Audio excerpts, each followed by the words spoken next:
네, 안녕하십니까. 이번 시간에는 그 제42강이 되겠습니다.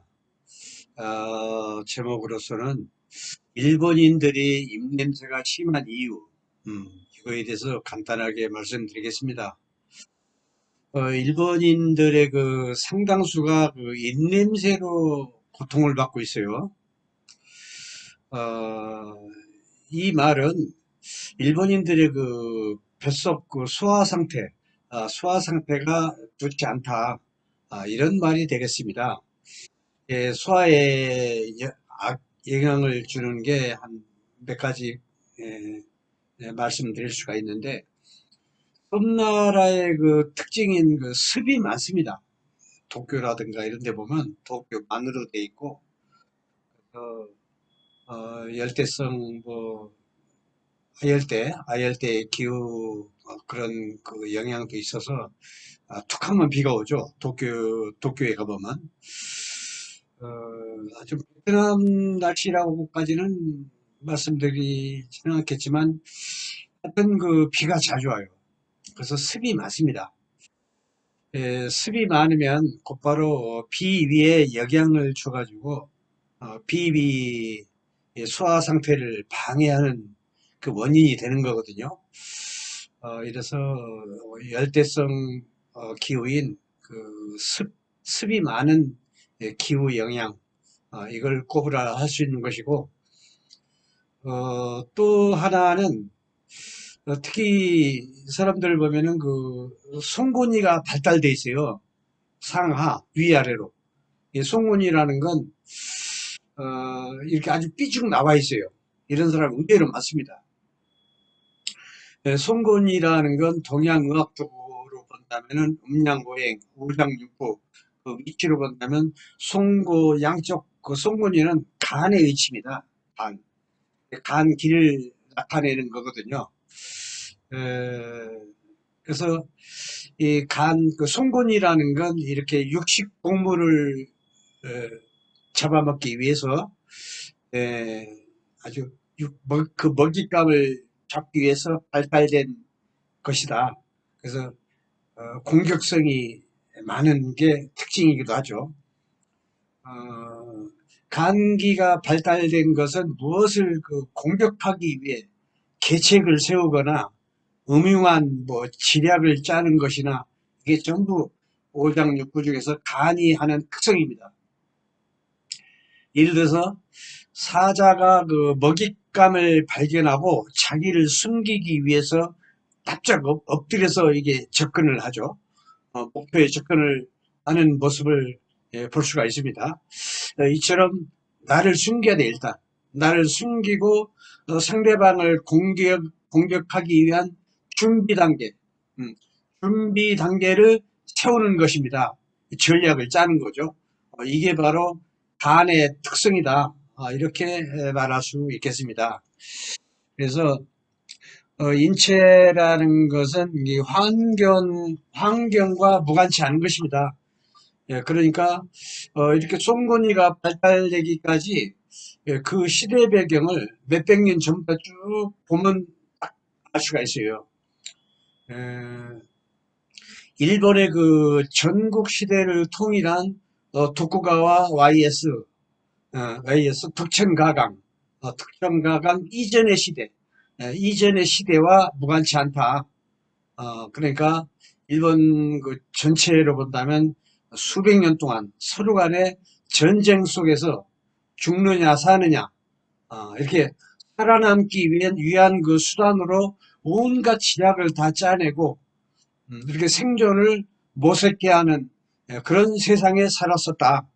살아남으려면 상대방한테 무언가를 숨겨야 하는 것도 있다. 지략도 지략이지만. 그래서 내 본심을 절대 노출시킬 수가 없는 것입니다. 겉으로는 미소를 띠지만 때에 따라서는 등 뒤에서 비수를 꽂을 수도 있다. 이런 말입니다. 즉 발톱을 드러내지 않는 것입니다. 그런 것처럼 일본의 특성을 이렇게 제가 알기 쉽게 이렇게 설명을 드리고 있습니다. 이 송근이와 연관된 그 시대 배경, 예. 사람이라는 게 시대 배경과 절대 무관치 않습니다. 그래서 수백 년 전에 그 전국 시대 일본의 그것까지 제가 말을 꺼내봤습니다. 이런 그 성품은 하루아침에 생겨나는 것이 아니죠. 수백 년에 걸쳐서 환경과 밀접한 이런 그 연관성이 있다는 얘기입니다. 동양의학에서의 그 간의 기는 이 송곳니로 나타난다 이렇게 되어 있어요. 그러니까 간기가 강해가지고 간기가 강하면은 또 비위, 소화기관, 비위를 해치게 돼요. 그래서 사실은 간기하고 비위하고 적절히 화합을 해가지고 주물럭주물럭 소화시키는 거거든요. 근데 이 간기가 너무 세. 그러면 비위 그 소화가 잘 안 돼요.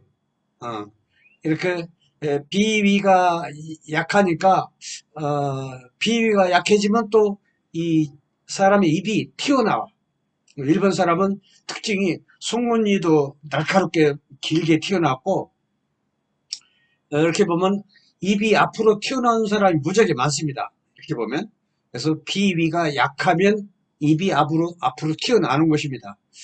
간의 그 억압을 받아가지고 간이 자꾸 비위를 해치니까 그래서 소화도 안 되고 입이 튀어나오고 이런 특징이 있죠. 이런 것은 그 시대 배경을 잘 읽어보면은 왜 이렇게 인체가 변형이 돼 있나, 한쪽으로 발달돼 있나, 한쪽으로 간기가 발달돼 있으면 비위가 또 약해져요, 상대적으로. 화합이 안 되고, 화합이 안 되면 소화도 안 되고, 소화가 안 되면 또 입냄새가 나는 것이고, 그런 것입니다. 예, 그래서 그 일본의 그 전국 시대까지 제가 이제 끌어와서 이렇게 설명을 하고 있습니다. 이렇게 비위와 간기가 간의 기, 간기가 편안할 날이 없이 늘 화목하지 못하고 불화하니까 소화가 안 되고 입냄새가 이렇게 자주 난다.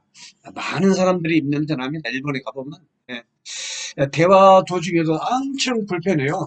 음,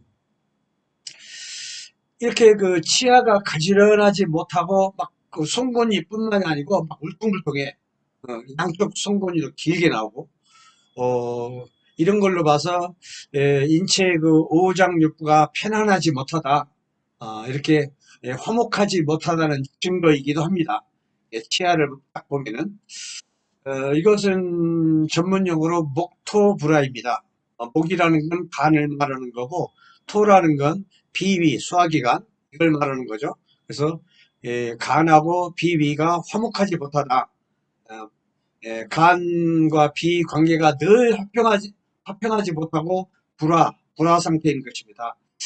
이러니까 뭐 치아가 올바르지 못하고 이렇게 하다 보니까 일본의 그 치과 병원이 아주 예, 성행하고 있죠. 병원이 아주 잘 됩니다. 뱃속의 그 정상적인 화평한 모습이라는 건 이는 음식을 먹으면 적당히 삭혀서 아래로 내려보내야 돼. 이게 화평스러운 모습이야. 또 비, 비장이라고도 하고 비라고도 하고 양방에서는 췌장이라고도 해요. 그래서 췌장과 위 서로 화합을 해서 음식을 주물럭주물럭 소화시키는 건데 위는 아래로 내려보내는 기능이야. 근데 이 췌장이 따뜻한 것을 유지해 가지고 음식 속에 그 영양 물질인 그 진액을 뽑아서 위로 올려보내. 이게 췌장은 위로 올려보내고 위는 내려보내고 이게 정상적인 비위의 화평스러운 모습이다. 이렇게 해서 소화가 잘 되면 입냄새가 나지 않는다. 이런 논리입니다. 그래서 어, 어떤 위는 음식을 내려보내하고 췌장은 위로 올려보내하고 이게 정상적인 화평스러운 모습인 것이고 이렇게 하면 이게 정상적이라면 입냄새가 날 리가 없죠. 음. 이렇게 그 화평스럽게 소화를 잘 시켜주는 그, 약초가 있어요. 그래서 아까 비장, 비장은 췌장이라고 그랬어요. 췌장을 따뜻이 해서 위로 진액을 올려준다고 그랬어요.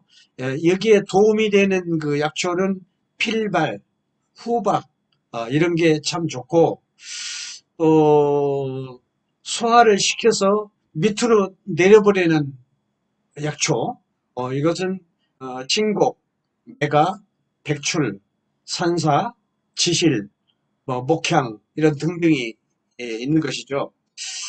그래서 그 간에 그 힘이 넘쳐 비위를 해치지 못하도록 또 적절히 견제해주는 약초가 있어요.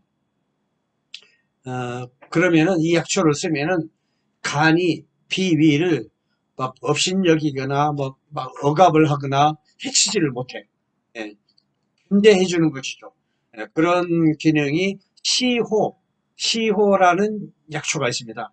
이걸 적절히 그 사용한다면 뱃속에 그 화평이 이루어져서 입냄새는 자동으로 해결되는 것입니다. 어, 이로써 뭐 입냄새 날 때 뭐 칫솔질 한다고 해서 해결되는 게 아니라는 얘기입니다. 어, 자꾸 칫솔질을 하면 그때는 잠깐 뭐 냄새가 안 날 수가 있지만 근본 치유는 안 된다. 이런 무공해 이런 자연 약초 이런 약초로 해결을 하는 게 근본적인 해결 방법이다. 일본은 뭐 동양의학이 이렇게 활성화되어 있지 않지만 그래도 동양의학은 있는 걸로 알고 있어요. 뭐 침술대학도 있고 약초 대학까지는 있어요. 동양의대는 없는 걸로 알고 있습니다. 그래서 물론 뭐 일본 사람이 입냄새 나는 게 많지만 그래도 한국에서도 꽤나 있어요. 입냄새 나는 경우. 그래서 대인 관계에 무지하게 신경을 쓰이죠. 그런 건 일시적인 칫솔질이라든가 뭐 이런 거 가지고는 근본 치유가 안 된다.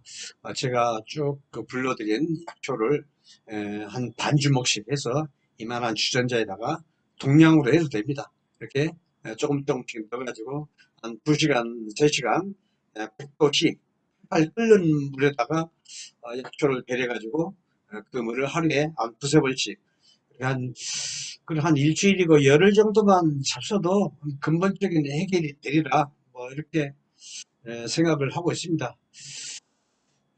오늘은 뭐 입냄새와 관련된 이런 걸 간단하게 말씀을 드렸습니다. 뭐 구독, 좋아요 이거 좀 부탁드리겠습니다. 그리고 뭐 다음 강의를 또 준비하는 걸로 하겠습니다. 네, 들어주셔서 감사합니다. 감사합니다.